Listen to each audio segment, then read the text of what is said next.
struggling to find my balance. I wobbled back and forth like windshield wipers on a rainy day as the lake below me threatened to swallow me whole, its murmurs growing louder and louder with each step I took. As I got to the third step, it wasn't just raining anymore. It was a full-out storm. The windshield wipers were moving back and forth uncontrollably now. The lake's whispers turned into shrieks, making my heart pound a million beats a second. I forced my shoes to take one more step forward as my companion started out words of encouragement from behind me. I watched as the first one moved from one dangling piece of wood to the next, then the other one followed it. A trickle of relief had just started to flood my body when I felt myself tilt backwards with the most momentum yet. My parents and I visit Mexico every year to go on vacation and visit family. Last summer's trip was going to be extra special because we were going to my friend's quinceañera. The guests did an activity a day, the week after the festivities, and one of the outings I was most looking forward to was going ziplining.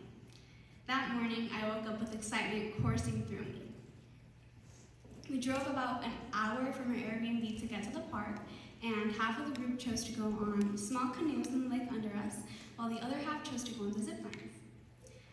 What I didn't realize was that to get to the 3 zip lines in our path, we had to cross about 10 bridges that were like 328 feet in the air that got harder and harder to cross as you progressed.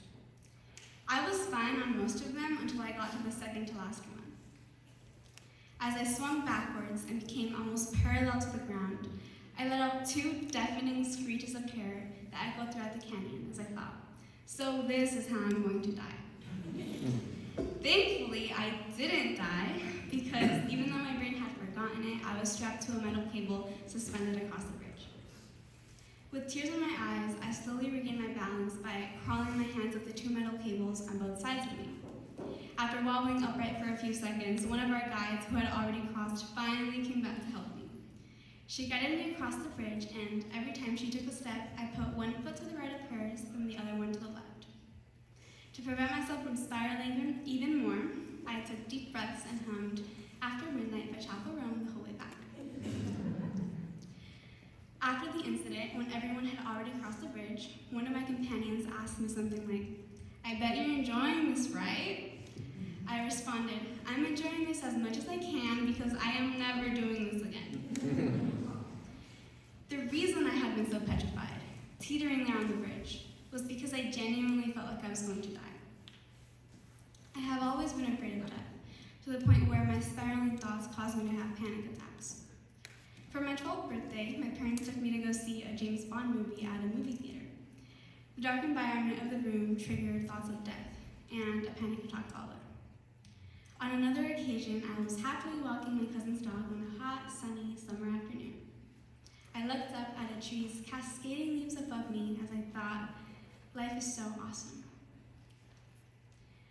Despite the picturesque moment, fear managed to seep into my thoughts and caused another attack. This probably sounds really dark, and it is. My fear of death is something that has always been an obstacle for me when it comes to enjoying my life. However, my struggle doesn't define me. Although it will take a lot of time, hard work, and determination, I know working on getting better will help me enjoy my experiences in the future.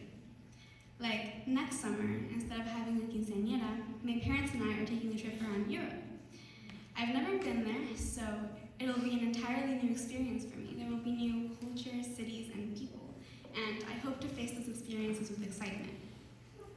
I hope to learn to live in the moment, to allow myself to enjoy even the smallest things in life, and to see those moments of risk in it as valuable as they are dangerous. As someone told me lately, it is exactly those moments of risk that make life exciting and worth living. We probably all have journeys that we would like to take in our lives, or maybe we're currently on one. I encourage you to go on that adventure. It can be hard, but in the end, it's worth it. Thank you.